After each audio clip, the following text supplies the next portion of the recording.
Mga ka-RSP ngayong buwan ng Pebrero at hindi ginugunita ang Tax Awareness Month kung kaya kamakailan lamang ay nagsagawa ng tax mapping ang Bureau of Internal Revenue sa Makati. Para sa buong detalye, panoorin po natin ito.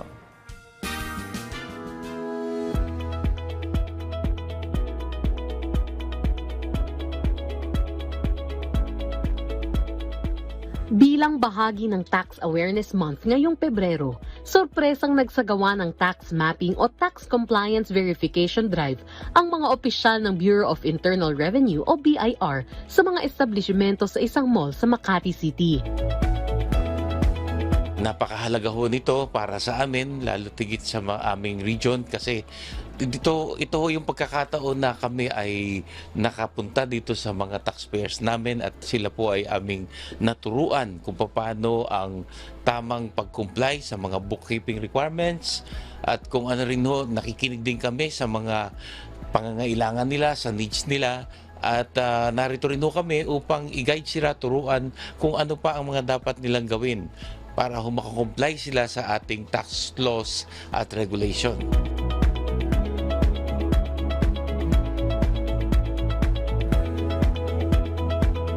Ang nasabing aktibidad ay bahagi ng nationwide simultaneous friendly tax compliance verification drive ng ahensya na layuning siguraduhin na lahat ng businesses ay properly registered.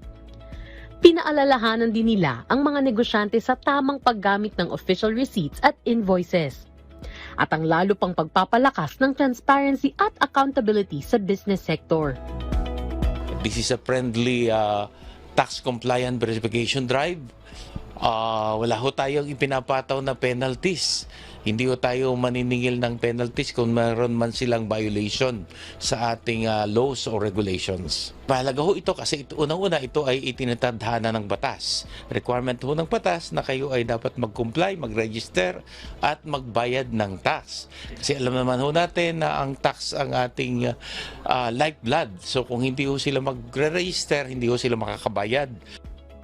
Sa ilalim ng temang mahusay na serbisyo katumbas ng buwis ko, ipinaalala ng BIR na ang buwis ay hindi pabigat, kundi puhunan para sa mas maayos na serbisyo ng gobyerno.